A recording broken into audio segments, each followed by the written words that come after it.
নমস্কার বন্ধুরা, তোমাদের সবাইকে আমার একটি মিনি ব্লগে স্বাগত। আজকে আমরা রাতে গেছি ডিনার করতে। এটা একটা ভেজ রেস্টুরেন্ট, আর ভীষণ টেস্টি খাবারগুলো ছিল। প্রথমেই অর্ডার করেছি এখানে চাউমিন আর এখানে মাশরুম চিলি ফ্লেক্স, যেটা খেতে ভীষণ টেস্টি ছিল।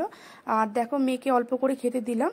আর মেন কোর্সের জন্য এখানে ছিল ডাল মাখানি, পনির দো পেঁয়াজা, আর ছিল নানটা ভীষণ সফট ছিল, আর পনিরটাও খুব ভালো ছিল, তবে বেশি ভালো ছিল ডাল মাখানিটা। আর আমি আচার পাতে নিইনি, কারণ আমি আচার একদম খুব একটা আহামরি ভালোবাসি না। খাবারগুলো এত টেস্টি ছিল যে এত পেট ভরে খেয়েছি। লাস্টের দিকে নানটা আমি জোর করে খেয়েছি। আর আমি খাওয়ার পরে সাধারণত জল একটু দেরি করে খাই, কিন্তু এইসব খাওয়ার পরে এত গলা শুকিয়ে যাচ্ছিল যে 2 গ্লাস জল খেয়েছি। শেষে শরীরটা ভীষণ হাঁসফাঁস করছিল। আর আসার সময় অল্প একটু মৌরি খেলাম, আর আইসক্রিমটা খেলাম ঘরে এসে, কারণ পেটের এত বেশি খেয়ে নিয়েছি যে আর ভালো লাগছিল না আইসক্রিম খেতে। রাত 11:30টার সময় উঠে আবার আইসক্রিম খেলাম, কিন্তু আইসক্রিমটা ততক্ষণে ভেতরে পুরোটাই গলে গিয়েছিল। তো এটা ছিল আজকে আমার মিনি ব্লগ। কেমন লাগলো অবশ্যই নিচে কমেন্ট করে জানাবেন।